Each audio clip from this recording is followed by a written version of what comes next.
దగ్గరికి రావాల్సిందిగా ఉన్నది. రామాలయంలో విగ్రహ ప్రాణ ప్రతిష్ఠ చేయడం జరిగింది. అభివృద్ధి పదంలో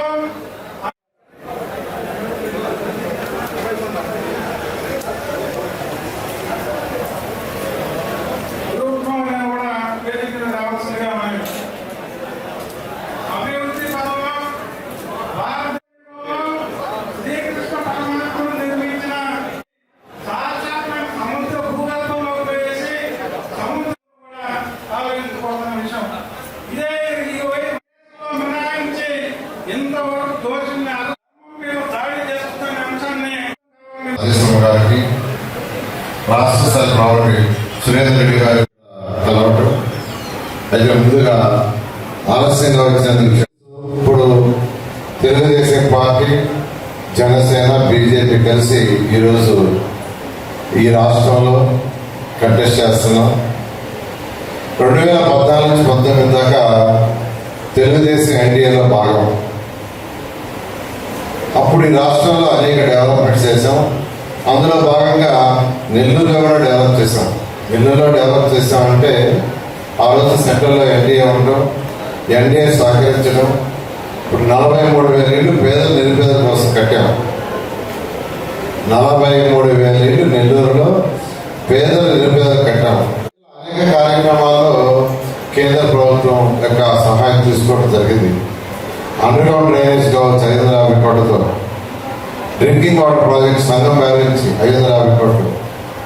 ఈ 1,100 కోట్లు ఆ రోజు హట్కో లోన్లు తీసుకున్నాం. నెల్లూరు మున్సిపాలిటీకి హట్కో లోన్లు 550 కోట్లు డ్రింకింగ్ వాటర్ ప్రాజెక్టు. అంటే రాబోయే 30 సంవత్సరాలకి నెల్లూరులో జనాభా ఎంత పెరుగుతుందో దాన్ని దృష్టిలో పెట్టుకొని స్వచ్ఛమైన నీరు 365 ఉండాలని సంఘం బ్యారేజ్ నుంచి ఒక ప్రాజెక్ట్ తెచ్చాం 550 కోట్లు. దోమల్ని నగరం చేయడానికి అండర్ గ్రౌండ్ డ్రైనేజ్ దానికి 550 కోట్లు. ఈ 1,100 కోట్లు ఆ రోజు హట్కోలో తీసుకొచ్చాం.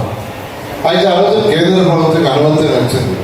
హట్కోలో ఇవ్వాలన్నా కేంద్ర ప్రభుత్వం ఎవరైతే ఉంటారో ఇవ్వాలి. అయితే కట్టేది రాష్ట్ర ప్రభుత్వమే.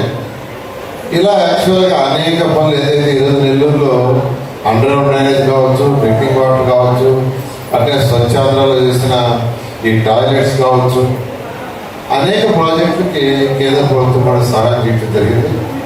అయితే చివరిలో ఎన్డీఏ నుంచి బయటకు రావడం జరిగింది. దానికి ఒకే ఒక కారణం స్పెషల్ స్టేటస్.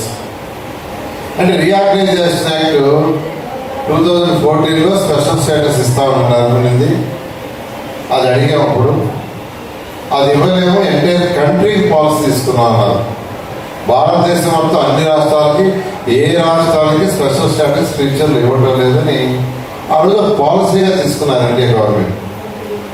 అయితే మనం కూడా ఒక స్టేజ్కి యాక్సెప్ట్ చేశాం. కానీ ఈ రోజున ముఖ్యమంత్రి జగన్మోహన్ రెడ్డి గారు అన్ని ఇంజనీరింగ్ కాలేజీలకి, డిగ్రీ కాలేజీలకు పోయి ప్రచారం మొదలుపెట్టాడు. స్పెషల్ స్టేటస్ వస్తే రాష్ట్రం ఎక్కడికో వెళ్ళిపోతుంది, నేనైతే స్పెషల్ స్టేటస్ తీసుకొస్తాను, నాకు ఓటు ఏంటి, వైసీపీ పార్టీకి ఏంటని ఆయన ప్రచారం చేస్తుంటే అప్పుడు ఓట్ బ్యాంక్ దెబ్బతింటుందని బయటకు రావడం జరిగింది.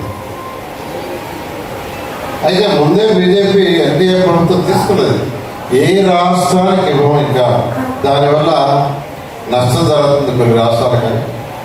అయితే ఇప్పుడు మళ్ళా ఈ రాష్ట్రం యొక్క డెవలప్మెంట్ కోసం, ఈ రాష్ట్ర పార్క్ కోసం మళ్ళీ ఎన్డీఏలో కలవడం జరిగింది. 2014 నుంచి 19 దాకా ఉన్నప్పుడు నేను ఇక్కడ లోకల్గా ఉన్న బీజేపీ నాయకులతో అందరితో కోఆర్డినేట్ చేస్తున్నాను. చాలా చక్కగా, ఎటువంటిది లేదు. మీకు కామినేని శ్రీనివాసరావు గారు అప్పుడు హెల్త్ మినిస్టర్గా ఉండారు.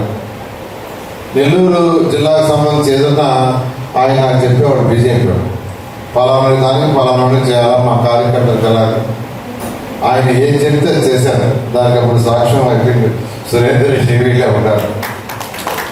వాళ్ళే వచ్చేవాడు, 2-3 వచ్చేవాడు, మాకు పలానా చేయాలి, కామినేని శ్రీనివాస్ గారు చెప్పారంటే ఆయన ఫోన్ చేసి చెప్పేవాడు. అలా చక్కగా కోఆర్డినేషన్ చేసుకోవడం జరిగింది. ఫ్యూచర్లో కూడా మీ అందరి సహకారం 2024లో మళ్ళా మన ఆంధ్రప్రదేశ్లో ఈ యొక్క కూటమి ప్రభుత్వాన్ని చేస్తుంది. ఖచ్చితంగా అంతకంటే బెటర్ కోఆర్డినేషన్తో అందరూ ముందుకు పోతామని మీ అందరికీ ఈ సభాముఖంగా తెలియజేస్తున్నాను. చేసే విధంగా నా వంతు కృషి చేస్తానని మీ అందరికీ తెలియజేస్తున్నాను. నేను ఒక్కటే మీకు చెప్పేది, మీ అందరికీ ఒకటే చెప్పేది, ఈ రాష్ట్రంలో ఎలా ఉందో మీ అందరికీ తెలుసు. రాక్షస పరిపాలన, ఇప్పుడే నాయకులు చెప్పారు, ఎవరు మాట్లాడటానికి లేదు.